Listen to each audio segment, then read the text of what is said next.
Кайырлуу күн, аудан тұрғындары, қоғамдық тыңдауға қатысушылар. Бүгінгі жиналыста Казазот акционерлік қоғамы шағын жұмысшы филиалының келесі жобалары бойынша тыңдау жүргізіліп, 2026-2033 жылдары қоршаған ортаға ластаушы заттардың жол берілетін шығарындылар нормативтері, ластаушы заттар төгінділерінің жол берілетін нормативтері, қалдықтарды басқару бағдарламасы, өндірістік экологиялық бақылау, қоршаған ортаны қорғау іс-шаралары жоспарын түзету.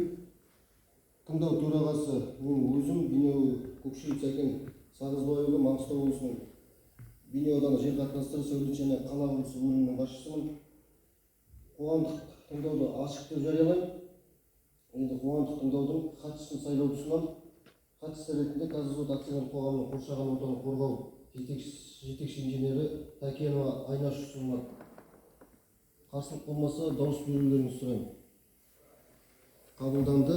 Қоғамдық тыңдаудың регламенті жоба бойынша баяндама жасау 15 минут, баяндамалар талқылау, сұрақ жауап 15 минут, қоғамдық тыңдауларды қорытындылау 5 минут. Қарсылық болмаса дауыс берулеріңізді сұраймын. Қабылданды. Енді жоба бойынша баяндамаға көшейік. Саламатсыздар ма? Құрметті қоғамдық тыңдауға қатысушылар, мен Желена Шаттыгүл Есенқызы, Запказпроект жауапкершілігі шектеулі серіктестігінің жобалаушы эколог маманымын. Бүгінгі тыңдаудың тақырыбы шағырлы шөмішті кен орнында 2026-2033 жылдарға арналған атмосфераға ластаушы заттардың шығарындыларды рұқсат етілген нормативтері жобасы, қалдықтарды басқару бағдарламасы, өндірісті экологиялық бақылау бағдарламасы және табиғатты қорғау іс-шараларының жоспары тақырыбында толықтыруларға енгізу тақырыбында баяндама ұсынылады. Жалпы кен орны туралы мағлұмат. Шағырлы шөмішті кен орны солтүстік үстірт бүгілісінің солтүстік бортының ішінде Каспий мен Арал теңіздерінің арасында орналасқан. Әкімшілік бөлінісі бойынша ол Қазақстан Республикасының Маңғыстау облысының Бейнеу ауданына жатады. Кен орнының ең жақын елді мекен кен орнынан оңтүстік шығысқа қарай орналасқан 95 шақырым жерде орналасқан Бейнеу ауылы болып табылады. Теміржол станциясы оңтүстік батысқа қарай 120 шақырым жерде орналасқан. Сонымен қатар кен орнынан батысқа қарай 100 шақырым жерде Орта Азия орталық магистральдық газ құбыры өтеді. Келесі слайдта мұнда кен орнының орналасу картасы көрсетілген. Келесі слайд. Казазот акционерлік қоғамы шағырлы шөмішті филиалының негізгі өндірістік қызметі шикі газды өндіру және оны кен орнында тауарлық өнімге дейін жеткізу болып табылады. Кәсіпорынның шаруашылық қызметі Қазақстан Республикасының экологиялық кодексінің 12 бабына сәйкес бірінші санатқа жатқызылады. Слайдта көріп отырғанымызда 2026-2033 жылдарға арналған пайдаланатын объектілердің атаулары көрсетілген. Оның ішінде вахталық қалашық, ДКС бар газ дайындау қондырғысы, газ жинақтау пункті 4, магистральдық газ құбыры, ұңғымаларды күрделі жөндеу жұмыстары және сығымдау компрессорлық станциялары көрсетілген. Келесі слайдта кен орнындағы газды өндіру және дайындау технологиясының қысқаша сипаттамасы келтірілген. Бұл жерде көріп отырғанымыздай 4 ГСП және ЦКД.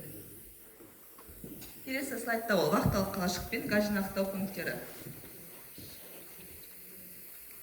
Келесі және де газды дайындау қондырғысы, ұңғымаларды күрделі жөндеу жұмыстары және магистральды газ құбырының сызбасы көрсетілген. Келесі, шағырлы шөмішті кен орнында 2026-2033 жылдарға арналған жоспарланған технологиялық көрсеткіштер кестеде келтірілген. Бұл жерде көріп отырғанымыздай газды өндіру көрсеткіші, технологиялық шығындар, қажеттіліктеріне тұтынушыларға берілу газдың мөлшері және газды кәдеге жарату пайызы көрсетілген. Кестеде көріп отырғанымыздай жеке технологиялық қажеттіліктерге пайдаланылатын газдарды қоспағанда барлық өндірілетін табиғи газ тұтынушыларға беріледі. Газды 100% кәдеге жарату жүзеге асырылады. Сонымен қатар алауда, яғни факелді газды жағу қарастырылмаған.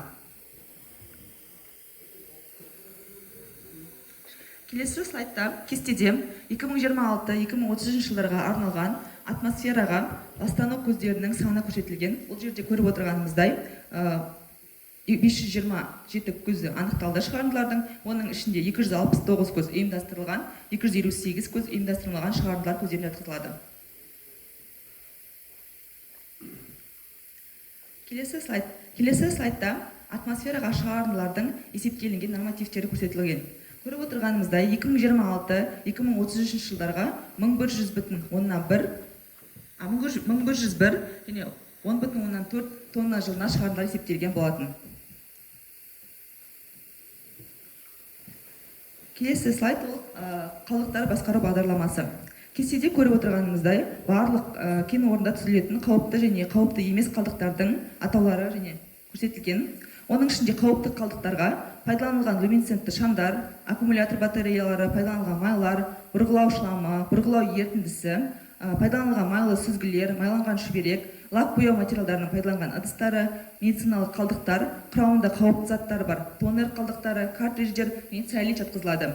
Қауіпті емес қалдықтардың түрлеріне пайдаланылған автомобиль дөңгелектері, құрылыс қалдықтары, ағаш қалдықтары, металл сынықтары мен металл жаңқалары, дәнекерлеу электродтары, тұнба қалдығы, қатты тұрмыстық және тамақ қалдықтары, есептен шығарылған электрондық жабдықтар, картон, қағаз қалдықтары, металл қаптама, құрамында сынап жоқ жарық диодты немесе өзге де жарықтандыру шамдары жатқызылады. Қалдықтардың барлық түрлері арнайы орындарда, ыдыстарда, контейнерлерде жинақталып, уақытында мамандандырылған мекемелерге шығарылатын болады. Келесі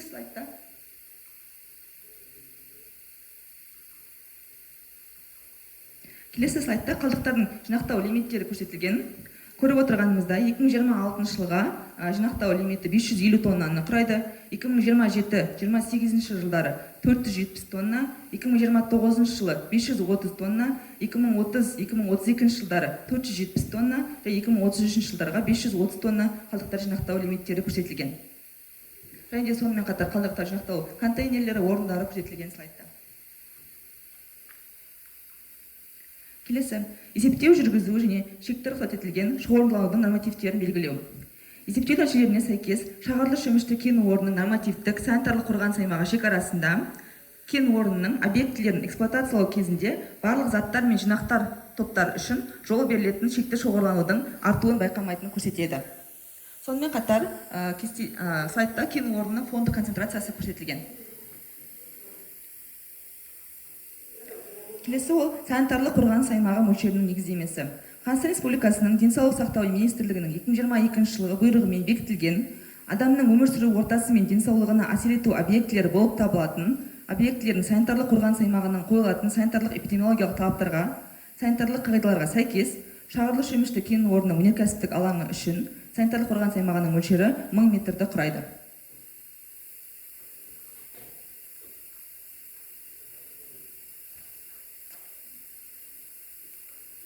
Келесі слайд өндірістік экологиялық бақылау бағдарламасы туралы. Өндірістік экологиялық бақылау бағдарламасы шеңберінде қоршаған ортаға эмиссия мониторингі орындалады. Оның ішінде өндіріс тұтыну қалдықтарын бақылау, қалдықтардың мониторингі, өнеркәсіп ауданындағы қалдықтардың қозғалысын есепке алуға тұрады. Өндіріс пен тұтыну қалдықтары, меншікті қалдықтарды объектілер аумағында тұрақты сақтауға болмайды, кемінде 6 ай уақытқа беріледі. Қалдықтар контейнерлерде жиналады, жинақталуына қарай мамандандырылған ұйымдармен жасалған шарттар негізінде шығарылады. Қалдықтардың беру қалдықтары паспорты мен көшірмесін қоса бере отырып, қабылдау беру актісімен рәсімделеді. Келесі ол атмосфера эмиссияның мониторингі 2026-2030 жылдары 527 шығарынды көзі бойынша 90-на 1 рет жүргізіледі.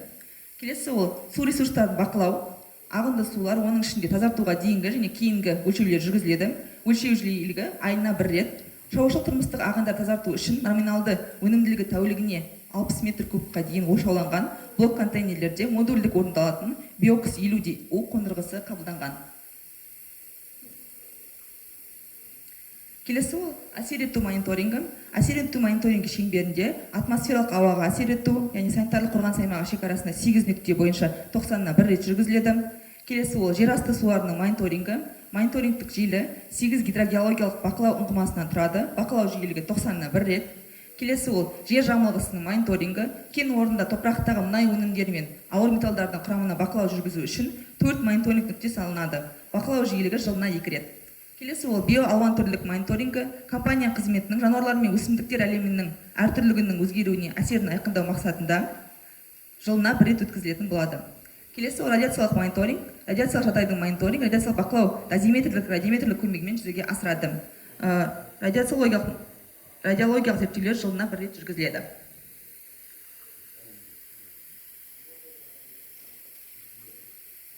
Келесі слайдта қоршаған ортаға ластауыш заттар шығарындыларын азайту жөніндегі іс-шаралар көрсетілген. Оның ішінде технологиялық аппараттардың беріктігін герметикалығын қамтамасыз ету, бекіту, зерттеу арматурасы, фланцты қосылыстар мен құбыр жолдардың қосылыстарын герметикалығын қамтамасыз ету. Жылыту пештері мен қазандықтар үшін отын газы ретінде пайдалана отырып, газды кәдеге жарату.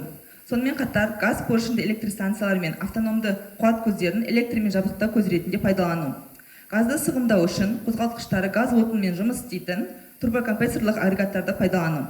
Келесі атмосфералық ауаның жай-күйіне мониторингдік бақылау жүргізу, арнайы контейнерлер мен басқа да ыдыстарды пайдалана отырып, қалдықтарды тек осы үшін арнайы арналған алаңдарда уақытша орналастыру. Келесі өндірісте пайдаланатын шикізат пен материалдарды ұтымды пайдалану есебінен қалдықтардың пайда болу көлемін барынша азайту. Сонымен қатар өндірістік қалдықтарын қайта пайдалану, осылайша шикізат материалдарын пайдаланудың төмендеуіне қол жеткізу. Назарларыңызға рахмет. Сұрақтарыңыз болса, жобалар бойынша қойсаңыз болады. Рахмет, баяндамашы. Регламент бойынша сұрақ-жауапқа көшейік. Сұрақ-жауап, сұрақтарыңыз болса, ұсыныстарыңыз болса.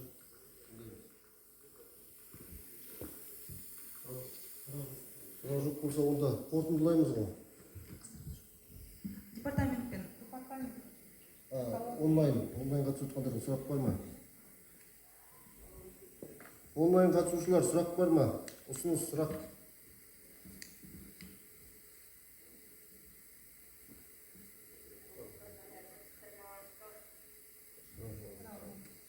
Сұрақ жоқ дейді онлайн қатысушылар.